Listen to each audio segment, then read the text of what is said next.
Bueno, nuevamente muy buenos días para todos y para todas, para los que ya estaban, para los que acabaron de llegar. Me complace mucho saludarlos y volvernos a encontrar en este espacio. Bienvenidos a nuestra novena semana de clase en el curso de teorías del desarrollo, de historias del siglo XX. Me perdonan la confusión, pero como doy una clase sobre teorías del desarrollo y vamos a hablar hoy de desarrollo, se me cruzaron un poquito los cables. Hoy en nuestra clase de Historia del siglo XX vamos a abordar una cuestión que históricamente ha sido muy importante a nivel estatal y a nivel de las sociedades, y es la cuestión del desarrollo. ¿Qué entendemos nosotros por desarrollo? Eh, ¿Por qué es importante el desarrollo? ¿Es el desarrollo el mismo en los países europeos y en Estados Unidos que en los países latinoamericanos? Para la otra semana, antes de irnos a la semana de receso, entrar a hablar sobre algo que para mí es supremamente importante hoy en día y es el desarrollo sostenible. Y es sobre lo que se está escribiendo la historia del mundo en estos momentos. Entonces, la idea de la clase de hoy es pues que debatamos todo sobre desarrollo, pero pues antes, como siempre, vamos a tener dos momentos importantes en el desarrollo de nuestra clase. El primero es la dinámica tradicional de análisis de prensa, aquellas noticias que les han llamado la atención. Si hay alguno que quiera pues participar con alguna, puede ir levantando la mano. Y además vamos a escuchar a nuestra compañera Laura Rodríguez, quien nos va a eh, compartir una pequeña relatoría de lo que conversamos la semana pasada en clase. Entonces, pues no siendo más, vamos a arrancar. Ya veo ahí varias manos levantadas, varias personas que quieren compartir esa o esas noticias nacionales o internacionales que más nos han llamado la atención y que podemos analizar a la luz de la clase. Y pues ahora vamos a continuar a nuestra segunda parte de la clase y vamos a escuchar a Laura con una corta relatoría de lo que conversamos la sesión anterior en clase. Laura, adelante. Buenos días, profe. ¿Puedo compartir pantalla? Claro que sí, ya te doy rol de compartir, ¿verdad? Listo.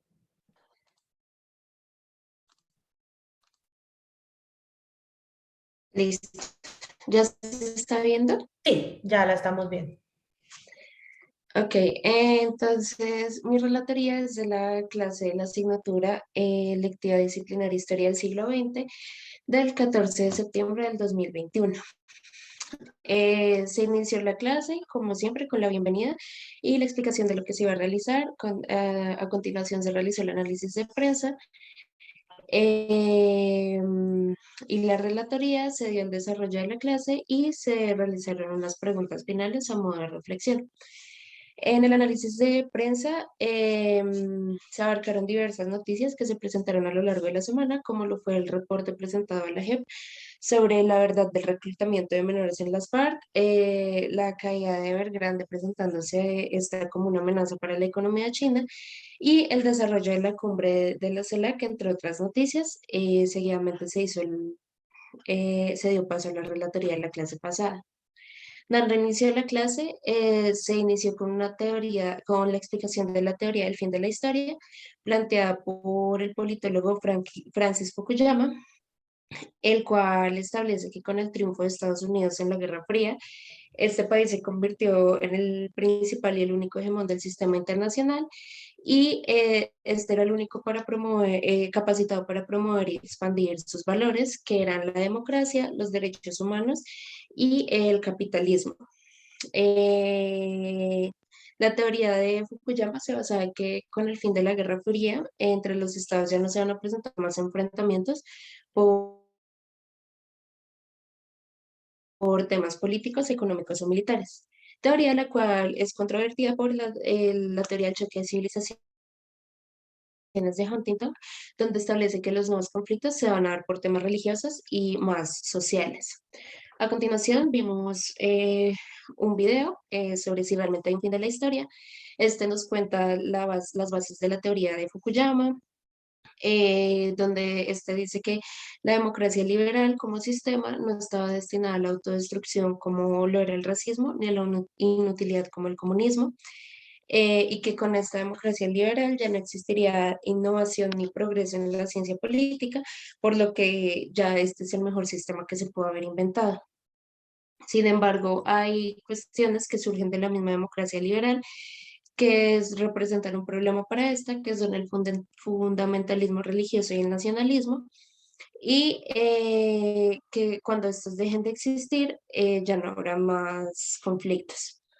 Después de terminar de ver el video, se realizó la pregunta de si hay o no fin de la historia y se llega a la conclusión de que decir que hay un fin de la historia es simplificar el mundo y no contar ni tener en cuenta las nuevas potencias que están surgiendo ni los nuevos movimientos.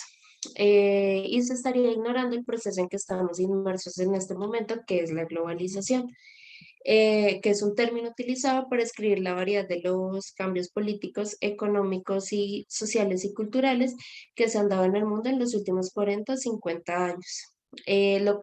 Proceso que ha permitido que los seres humanos estemos más interconectados y haya una mayor integración económica. Se dice que la globalización ha tenido diversos inicios, como en 1492 con la conquista y colonización de una parte del mundo por Europa, o con el descubrimiento de que la humanidad podía crear daño masivo, como con las bombas atómicas, pero el inicio más general es con el fin de la Guerra Fría, que se demuestra el fallo de las economías socialistas y permite entender el capitalismo como el fin último. No, se nos dan las características de la globalización como libre comercio, industrialización de las empresas y las grandes compañías, el movimiento migratorio, la conectividad y telecomunicaciones, entre otros. Se finaliza con las ventajas de la globalización, que ha permitido que las personas tengan accesos a la información, a bienes y servicios y que desarrollen sus libertades, y críticas como que esta nos lleva a ser más consumistas y materialistas. La sesión se termina con la realización de dos preguntas que son: ¿la globalización es buena o mala? Las respuestas se enfocaron en un depende, y todo depende de la óptica en la que se mire esta globalización. Y la otra pregunta es: ¿cómo ha impactado la globalización a Colombia en el ámbito político, económico y social? Y una de las respuestas que se repitió es que ha permitido que la globalización ha permitido que se dé más voz y conocimiento de la realidad social de Colombia. Muchas gracias, Laura, por ese resumen tan completo de la sesión de la semana pasada. No sé quién se quiera postular en este momento para realizar el próximo martes la relatoría de la sesión de hoy, que es nuestra última sesión del segundo corte, teniendo en cuenta que nos vamos a receso y después de receso venimos al segundo parcial. Sea algún voluntario o voluntaria. Poco democráticamente.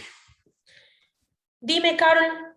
Yo me puedo postular para hacer. Gracias, Carol. Me evitas una de las cosas que menos me gustan en la vida académica, la dedocracia. Entonces, Carol, el otro martes te escuchamos a ti. Bueno, señores y señoritas, pregunta importante. ¿Qué es el desarrollo? José David.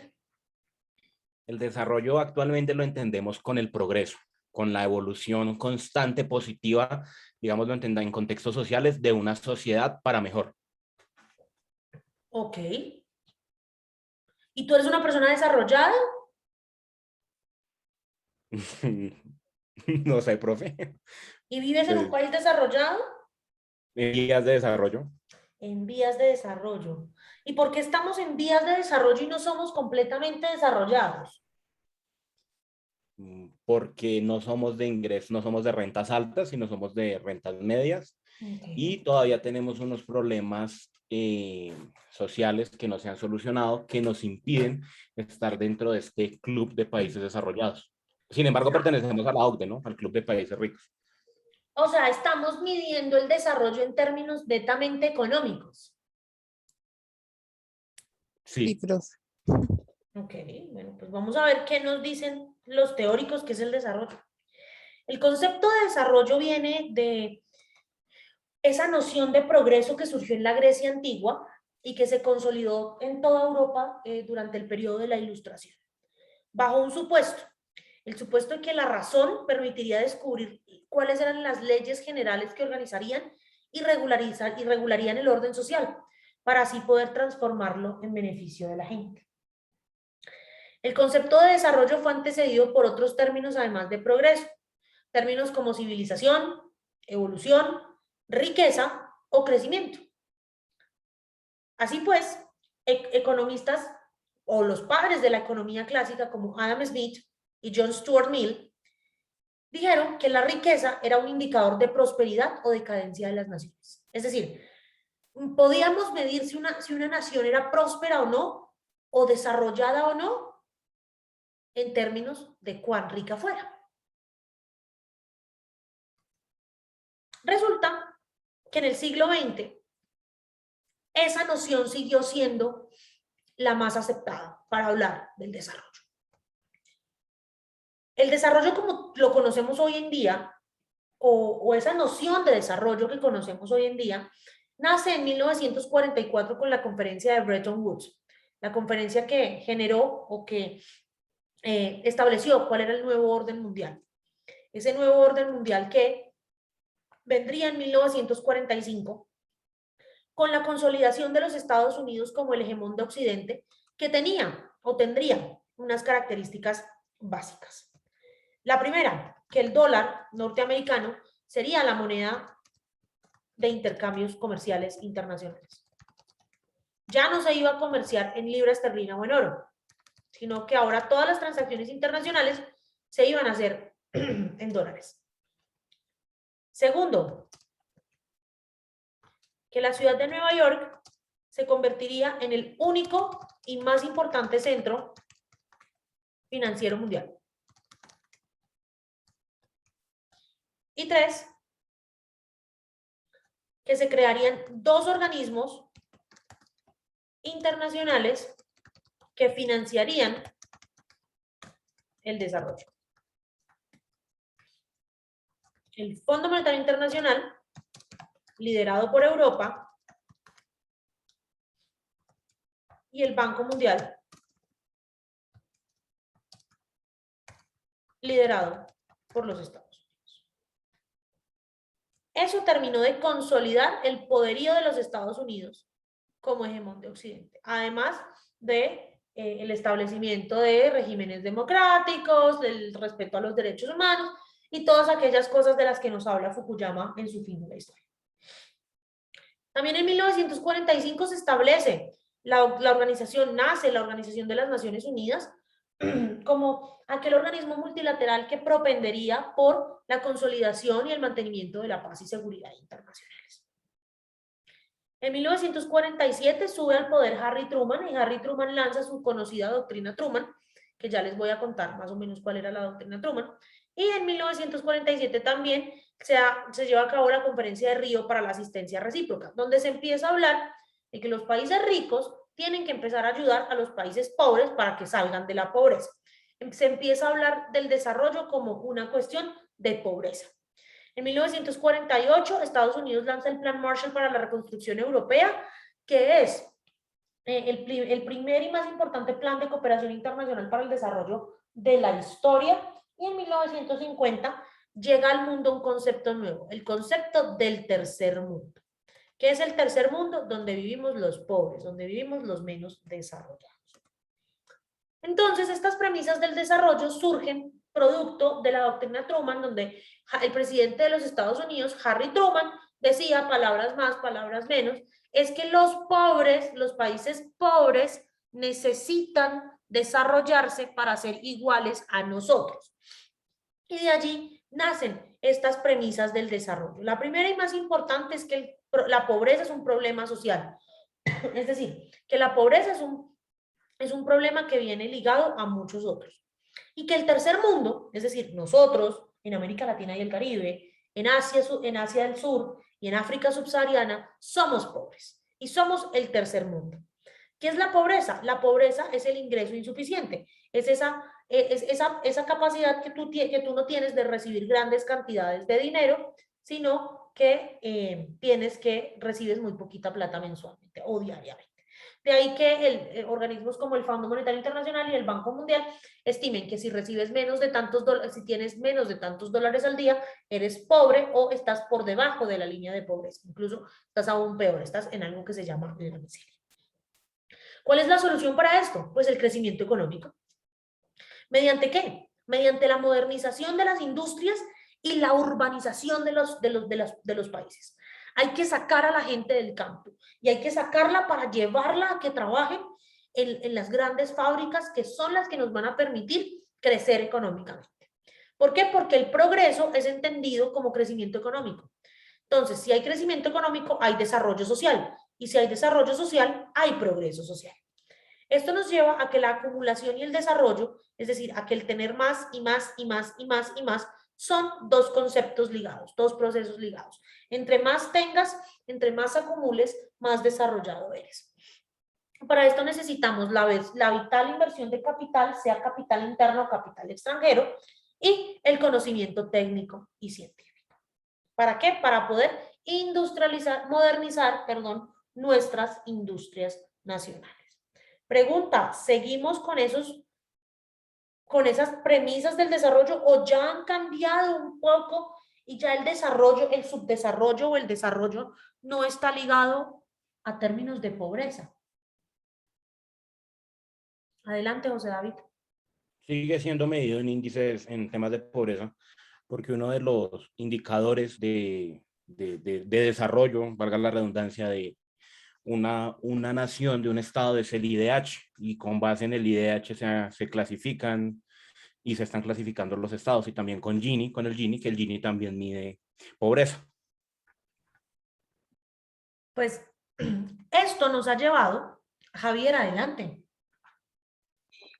Profe, pues yo opino igual que el compañero, yo creo que todavía se mide pues con respecto a la pobreza, digamos. Estamos viendo que hay varias clases de desarrollo, me voy a enfocar, digamos, como para tener un ejemplo claro, hacia el desarrollo tecnológico. Para tener un desarrollo tecnológico en cada país siempre se va a necesitar pues el dinero. Hay países en los cuales, digamos, no tienen los suficientes recursos para poder, digamos, dar ese aporte para las nuevas tecnologías. Entonces, ahí que nos está diciendo, no tienes dinero, entonces no vas a poder tener este nuevo desarrollo en la tecnología. Lo mismo pasa con la educación, que a veces lo vemos y la educación también cada vez se vuelve, dicen que es gratuita.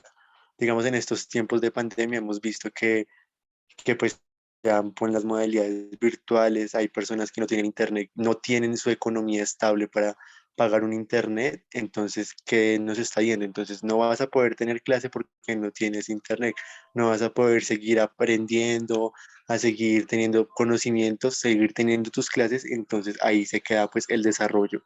Y no, digamos que sigo de acuerdo con él, el desarrollo se está basando todavía en lo económico y eso es como muy grave.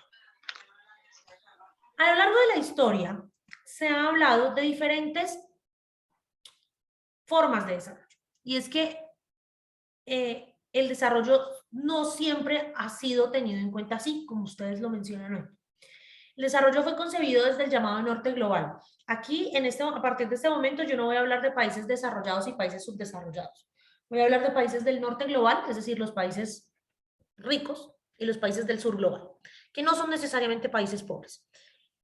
Son países con diferencias respecto de los primeros. Entonces, el desarrollo fue concebido desde el llamado norte global. El desarrollo es una construcción histórica, o el concepto de desarrollo es una construcción histórica que nació en los Estados Unidos y los principales estados de Europa Occidental como Francia, Alemania y el Reino Unido, donde se pensaba que todos aquellos que no fueran iguales a ellos eran países pobres, eran países subdesarrollados. Pero desde la década de los años 90, un grupo de pensadores de lo que se considera el tercer mundo o el sur global, nosotros, África subsahariana y el sur de Asia, han empezado a deconstruir el concepto de desarrollo y a generar alternativas post-desarrollistas y post-colonialistas que entiendan la noción de desarrollo desde las particularidades de África, Asia y América Latina y el Caribe. Y aquí ha tenido un papel muy protagónico un colombiano, un sociólogo colombiano, un antropólogo colombiano que se llama Arturo Escobar. Y Arturo Escobar ha sido uno de los principales deconstructores de la noción de desarrollo. Y es que Arturo Escobar nos dice que el desarrollo ha sido un discurso construido desde el norte para hacernos creer a nosotros que necesitamos de ellos para salir adelante. Y eso no es así. El desarrollo no se puede medir con las mismas con la misma vara en todos los sentidos, porque las particularidades políticas, económicas, sociales e inclusive culturales de los países son diferentes. Por eso el desarrollo debe ser medido no con la misma vara que no lo ha querido hacer ver los Estados Unidos, sino por el contrario, debe ser medido de acuerdo y debe ser tenido en cuenta de acuerdo a las particularidades de cada uno de nosotros. Entonces ahora les voy a contar cuáles son los principales enfoques que ha tenido la teoría del desarrollo a lo largo de la historia. ¿Para qué? Para que ustedes puedan conocer y puedan determinar cómo hemos llegado a esto de lo que vamos a hablar la semana que viene, que es el llamado desarrollo sostenible. El primero, el más importante, es el enfoque de la modernización. Fue una teoría que surgió que tuvo su apogeo entre 1945 y 1965. Surge en el momento, en el contexto histórico del surgimiento de la Guerra Fría, del conflicto este-oeste. De ahí que no fuese casual que este enfoque surgiera en universidades norteamericanas. ¿Por qué? Porque tenía tres características básicas. Todos los países debían, para crecer, para ser desarrollados, para ser modernos, debían ser capitalistas, democráticos y respetar los derechos humanos. Esto deriva entonces en los 90 en la teoría del fin de la historia de Francis Fukuyama, de la que hablamos la semana pasada. Para los Estados Unidos, en pocas palabras, la mejor forma de lograr un desarrollo o de ser un Estado desarrollado es mediante el enfoque de la teoría de la modernización.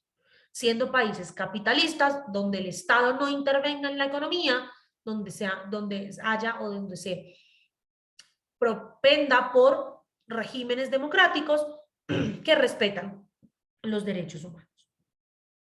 Aquí jamás se tiene en cuenta el enfoque de desarrollo, las premisas de desarrollo de los países del bloque occidental, del bloque oriental, del oeste, de las premisas del socialismo. También tenemos el enfoque de la dependencia, que tuvo su apogeo entre 1965 y 1980, que fue un enfoque que surgió en América Latina, gracias a la Comisión Económica para América Latina y el Caribe, CEPAL, de la Organización de las Naciones Unidas, y que tenía unas críticas hacia el enfoque de la modernización, y es que la teoría de la dependencia decía, palabras más, palabras menos, porque el padre de esta premisa es Raúl Prebisch, y Raúl Prebisch decía, es que nosotros dependemos de los países del norte global, de los países desarrollados, para generar crecimiento económico, cuando podríamos hacer algo completamente diferente, cuando podríamos dejar de importar las cosas que consumimos para establecer un modelo que se llamó la ICI. La ICI es la industrialización por sustitución de importaciones. La idea era que dejáramos de depender de los países del norte global, que dejáramos de comprarles todo lo que necesitábamos y que nosotros mismos en América Latina empezáramos a producir y a ser autosuficientes en nuestros bienes y servicios. Esto no funcionó en todos los países de América Latina y el Caribe, porque no todos los países de América Latina y el Caribe tenían regímenes políticos lo suficientemente fuertes como para llevar a cabo este enfoque. Por el contrario, en el único país en el que, palabras más, medianamente funcionó la teoría de la dependencia, el enfoque de la dependencia, fue en Chile. Muy curioso que fue en la Chile de Pinochet, en la Chile de la dictadura, porque Pinochet mezcló la teoría de Raúl Prebisch de industrializarnos para sustituir las importaciones con las recomendaciones que le dieron los llamados Chicago Boys de implementar un capitalismo ultra salvaje en el país. En el resto de países seguimos siendo dependientes de los países del norte global, no para los bienes primarios, sino para los bienes manufacturados. ¿Por qué es importante el enfoque de la dependencia? Porque fue el primero y prácticamente el único, junto con la teología de la liberación, que nacieron en América Latina. Es el único que nació de la inquietud y de las críticas de los teóricos, de los economistas, de los sociólogos latinoamericanos, de entender por qué seguíamos aún en pleno siglo XX dependiendo de los países del norte como si estuviésemos en la época de la conquista y colonia todavía. Desde 1970 y hasta 1990 surgieron un grupo de aproximaciones ambientalistas al desarrollo, que surgieron en un contexto muy particular, en un contexto donde en el mundo, donde la gente y donde los estados se dieron cuenta que el mundo estaba lleno de problemas de deforestación, contaminación de aguas, polución, avance de la desertificación y muchas otras cosas que estaban aquejando al medio ambiente y que estaban poniendo o perjudicando la vida en sociedad.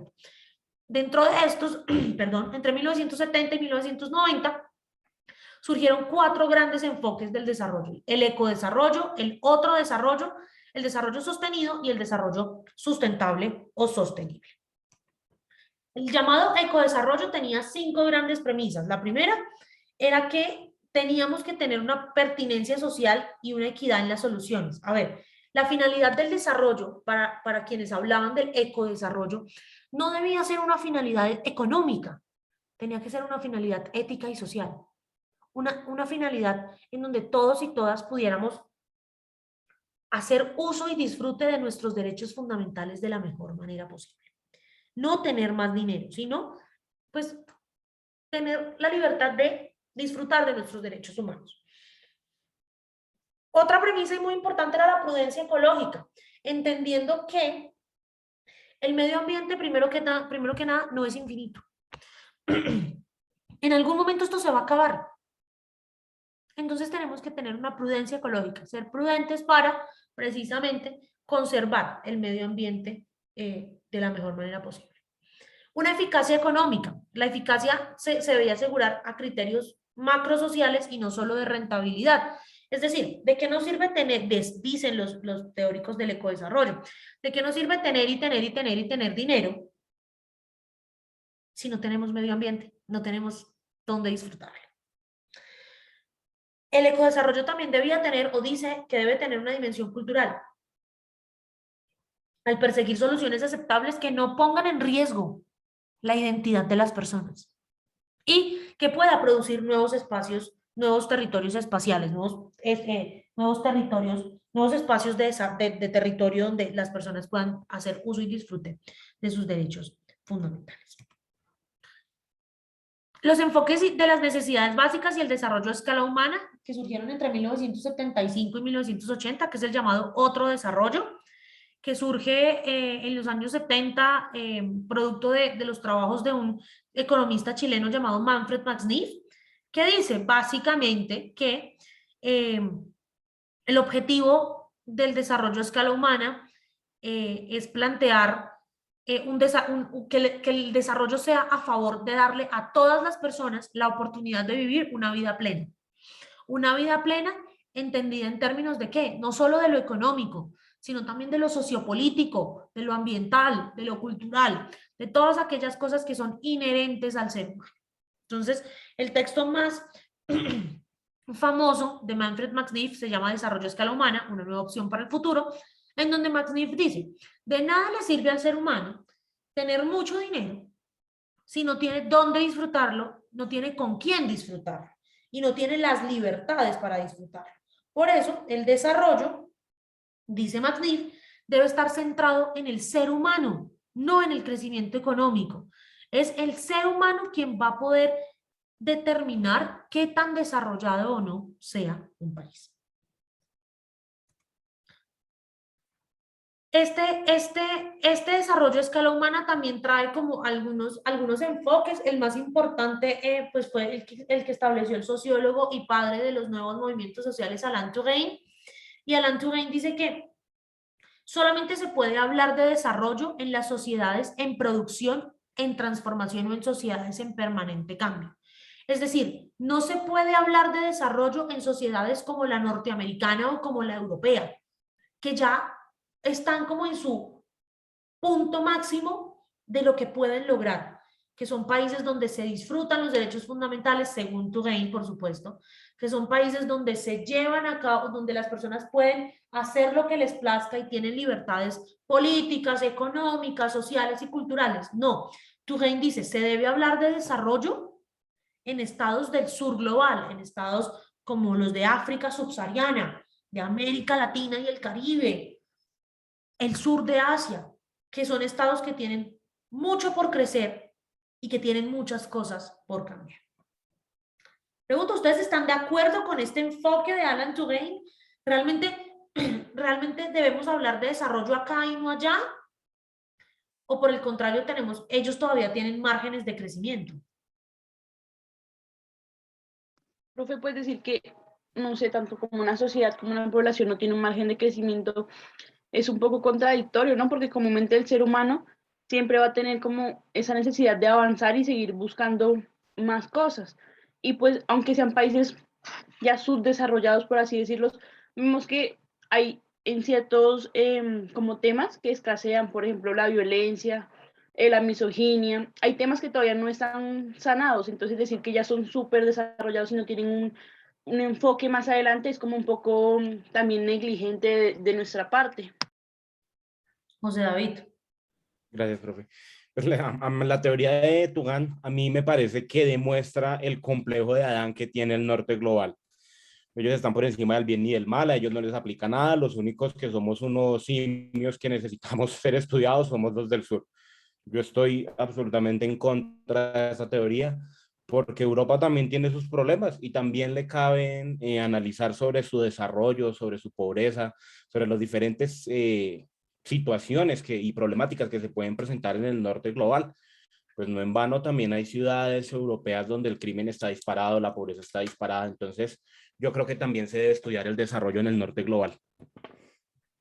Que claro, desde una perspectiva diferente. Yo estoy de acuerdo y yo soy de las que cree que dentro del norte global hay países más y menos desarrollados. Por lo menos para mí España es uno de los países menos desarrollados del llamado norte global. España es un país del sur global que no quiero decir esta palabra, pero no se me ocurre otra, que por chimbazo está en el norte global, pero España es un país igualito que nosotros, con los mismos problemas que el nuestro. Grecia es otro país muy pobre, muy subdesarrollado, que por cosas del destino está allá. Algo así, España, más que pues yo no sé si la Colombia, España tiene sus problemitas, no sé si sean tan graves como los nuestros, pero sí. Hay otro enfoque, que es un enfoque que a muchos no les gusta y de donde también nacieron los procesos o los movimientos antiglobalización, que es el enfoque neoliberal y de la neomodernización, que nace producto del consenso de Washington, producto de todos esos esfuerzos del Fondo Monetario Internacional y del Banco Mundial de obligarnos a los países del norte global a diseñar políticas macroeconómicas absurdas, políticas macroeconómicas que nos llevaran a endeudarnos mucho más porque según ellos el capitalismo salvaje y endeudarnos como locos nos permitiría generar niveles de desarrollo. Entonces aquí nuevamente y gracias a los postulados del famoso consenso de Washington, el crecimiento económico volvía a ser considerado el motor del desarrollo y del progreso social y no se tenía en cuenta las necesidades de la población. Es más, había que sacrificarlas si no eran importantes. Lo importante era tener crecimiento económico, firmar tratados de libre comercio a todo lo que diera y comprar y venderle a todo el mundo. Y que el Estado, por supuesto, no interviniera en la economía. Este enfoque trajo muchas críticas porque pues muchos países del sur global, incluido el nuestro, como lo menciona José David en el chat, empezamos a aplicar estos presupuestos, estos pasos, tips que nos daba el Fondo Monetario Internacional y el Banco Mundial, y terminamos con unas deudas externas que son impagables y terminamos aumentando mucho más la brecha entre ricos y pobres. Y no solamente lo hizo nuestro país, lo hicieron casi todos los países de América del Sur. Y pues ya últimamente se ha hablado de dos enfoques, el enfoque de las capacidades y el enfoque del desarrollo humano. El enfoque de las capacidades del filósofo hindú y premio Nobel de Economía Amartya Sen, que dice que el valor de las cosas radica en lo que la gente pueda hacer con ellas. Entonces, que lo que tenemos que desarrollar no es la economía de los países, sino la capacidad de las personas para hacer cosas valiosas con las industrias, y que de ahí es de donde vamos a generar un gran desarrollo. Lo importante no es qué tanto tengamos en dinero, en recursos, sino qué tanto haya en capacidades de las personas para actuar, para hacer cosas. Y en los años 90, producto de el trabajo mancomunado de Amartya Sen y las Naciones Unidas, se genera el enfoque del desarrollo humano, que dice, me permito leer textualmente, que el desarrollo humano es un proceso mediante el cual se amplían las oportunidades de los individuos, las más importantes de las cuales son una vida prolongada y saludable, acceso a educación y el disfrute de un nivel de vida decente. Otras oportunidades incluyen la libertad política, la garantía de los derechos humanos y el respeto a sí mismo. Y es que el enfoque del desarrollo humano nos dice que debemos trabajar, o que los estados deben trabajar, es para que nosotros, los seres humanos, tengamos una calidad de vida digna, que solo así, en la medida en que nosotros tengamos una calidad de vida digna, vamos a poder ser o vamos a poder generar desarrollo en nuestros países. Y ya últimamente se habla de enfoques territoriales en donde se ve el desarrollo o se entiende que el desarrollo debe ser visto a partir de las particularidades de cada territorio o de cada población, de administrar sus recursos, su medio ambiente, su territorio, su identidad cultural, etcétera, etcétera. Que es un enfoque que no es tan tenido en cuenta y que no es tan importante, pero que ha sido de una u otra manera también muy apoyado por el llamado enfoque del desarrollo sostenible, que es el que vamos a ver la semana que viene. Hasta aquí, preguntas, dudas, comentarios, quejas, ¿todo claro? Profe, yo quería comentar el tema de que el consenso de Washington fomentó el endeudamiento en los países del sur global y especialmente en América Latina, demuestra un tema de las formas también del nuevo colonialismo del norte global, porque la posesión de bonos de deuda soberana de los estados del sur le brinda como una suerte de poderío económico a las naciones del norte sobre los países de Latinoamérica y con las consecuentes amenazas de impago y todo esto. Lo que pasa es que y los teóricos de lo que se llama el post-desarrollo dicen que el norte global, y por eso sostienen que el discurso del desarrollo es un discurso históricamente, que el desarrollo es un discurso histórico del norte global, porque ellos lo que dicen es, oiga, esta gente lo único que ha hecho es mantenernos ahí bajo su yugo, haciéndonos creer que no somos capaces de nada, que no somos, que no tenemos la viabilidad para generar procesos de desarrollo, sino que por el contrario dependemos de ellos para absolutamente todo. Y el consenso de Washington nos lo demostró. Nosotros, ¿a quién es a quien respondemos por cada cosa buena o mala que hacemos, o quién queremos que nos premie todos los años? Pues los Estados Unidos, que nos ponga esa medallita, Colombia cumplió en la lucha contra las drogas, y para nosotros eso es un hit, para nosotros eso es como, wow, nos va del carajo.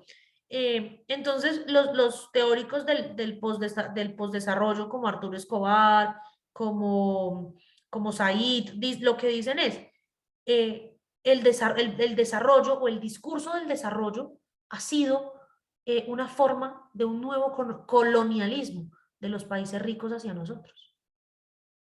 José David, ¿vas a agregar algo? Sí, señora profe. Pues yo quería mencionar, yo no soy full fan de Eduardo Galeano, pero de las cosas que menciona en las venas abiertas de América Latina sobre una culpa que tiene el norte global y especialmente Estados Unidos en el subdesarrollo de América Latina, tiene razón, porque las lógicas que se desarrollaron durante toda la Guerra Fría y las políticas que se desarrollaron y se aplicaron para con América Latina desde Estados Unidos sumieron a Latinoamérica en el subdesarrollo y en las lógicas de las guerras internas, de los conflictos internos. Pues es que nomás la doctrina Truman es la muestra de eso. O sea, Estados Unidos va a liberar a las naciones de las minorías armadas desde el extranjero, y eso causó conflictos internos. Y después viene la doctrina de seguridad nacional y la Escuela de las Américas a formar guerrillas por toda América Latina. Y eso es una de las causas que la América Latina no haya logrado salir del subdesarrollo como se ha esperado y como ha sucedido en otros países. Uy, lo que pasa es que yo particularmente pienso que ese librito de las venas abiertas de América Latina le ha hecho un daño a este continente, porque es por las venas abiertas de América Latina que el llamado socialismo del siglo XXI se montó al poder y le ha hecho tanto daño a tantos países. Por eso digo que no soy fan, porque para mí el socialismo no es más que un cuento. Ese tema de la economía planificada y los sistemas de gobierno colectivistas es cuento, eso no funciona. Y no funciona y no va a funcionar y yo no sé por qué es que no queremos creerlo, que no funcione. Pero bueno, en términos generales, esto es lo que se ha hablado de desarrollo para llegar a algo que hoy en día se conoce como el desarrollo sostenible, que lo vamos a ver la semana que viene, enfocado en algo que para el mundo es muy importante, los objetivos de desarrollo sostenible en el marco de la Agenda 2030, que hacen parte ya de la historia, no solamente del siglo XX, sino del siglo XXI. Y que tenemos que conocer, que tenemos que entender, que tenemos que aplicar, porque en función de ellos deberíamos regir la construcción de políticas públicas en el mundo. Es momento para que hagamos una pequeña y corta reflexión antes de irnos a hacer un trabajito que les tengo en el campus virtual. ¿Ustedes creen que el desarrollo es un concepto únicamente económico después de lo que hemos hablado en clase, después de lo que hemos discutido acá? Y también, ¿qué enfoque de los que hemos visto consideran que es mejor para los tiempos actuales? Tómense ahí un minutico para responder, 2 minuticos para pensarlo, para meditarlo, y quienes quieran participar, pues levantan la mano ahorita. Bueno, ¿quién quisiera reflexionar con nosotros estas preguntas? Adelante, José David. Gracias, profe. Ya soy como el único que participa, ya de estar cansado de escucharme. Pero bueno, yo estoy de acuerdo con Arturo Escobar, con el postdesarrollo. De verdad, las lógicas del sur no se pueden entender con lentes del norte. Y si bien es cierto, es necesaria una teoría del desarrollo, esta debe ser reformulada y replanteada en términos que comprendan las realidades que se manejan desde el sur global.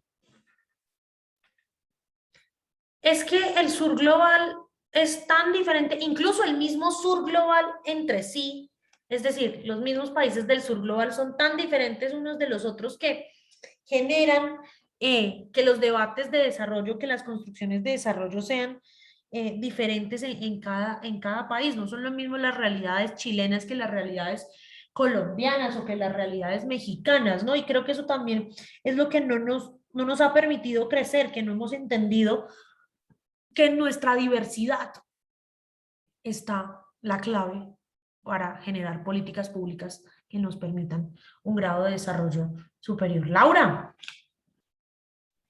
Profe, lo que pasa es que, bueno, primero quiero hacer una pregunta, es que yo estaba escribiendo y no sé si uno de los enfoques es lo de las 5 premisas del llamado ecodesarrollo. Sí, señora. Ah, listo. Bueno, personalmente estoy de acuerdo con esa porque a mí se me hace que aún más de la rentabilidad es como lo más importante es como asegurar la eficacia, como decía ahí, de los criterios macrosociales, porque muchas veces se pone por encima únicamente lo económico, pero pues con el desarrollo de las personas como tal y de la sociedad es que se puede lograr como tal, pues que se avance, porque digamos, podemos observar como en países como China, que puede que sí sean muy avanzados en tecnología y demás, pero sigue existiendo mucha pobreza. Y bueno, también con respecto a China, Estados Unidos y demás, puede que ellos sean muy rentables y de todo, pero como tú lo mencionabas, los recursos no son infinitos, entonces eso prácticamente va a tender a decaer en algún momento. Claro, los recursos no van a durar toda la vida y creo que eso es lo que los grandes estados no han entendido. Y por eso siguen basando su desarrollo en el crecimiento económico y no en el crecimiento o en la sostenibilidad también del medio ambiente. Mayra. Profe, yo voy a responder la segunda pregunta y pues la verdad no me parece que sea solo un concepto económico, aunque en gran medida pues esa sea como como la medida más significativa para decir como que un país es desarrollado o no, porque como estabas mencionando tú y como mencionó la compañera, se está olvidando como un factor muy importante que sería como la sostenibilidad. Y ahorita estamos en un momento crítico porque ya sabemos que si seguimos consumiendo de la manera que lo estamos haciendo actualmente, nos queda muy poco. Entonces yo siento que ya es como momento de reajustar como ese término de medida, no simplemente como un objetivo económico, sino como más a lo sostenible y también como que reconocer que cada país y cada cultura necesita como medidas y debe medirse pues de una manera diferente. Claro, es que yo no sé si es que no nos hemos dado cuenta o no hemos querido darnos cuenta de lo importante que es tener un equilibrio entre el medio ambiente, las personas y la economía. Y creo que aún hoy, aunque estamos hablando, y lo vamos a ver más de fondo la semana que viene, sobre el llamado desarrollo sostenible, no nos hemos dado cuenta realmente de lo importante que es eso para el desarrollo de las sociedades y cómo si nos enfocamos en ese equilibrio, en la conjunción efectiva de esa triada nos va a ir mucho mejor. Creo que por eso también no hemos podido cumplir, eh, no hemos podido cumplir con el, con los objetivos de desarrollo sostenible de la Agenda 2030, porque no nos hemos dado cuenta de lo importante que es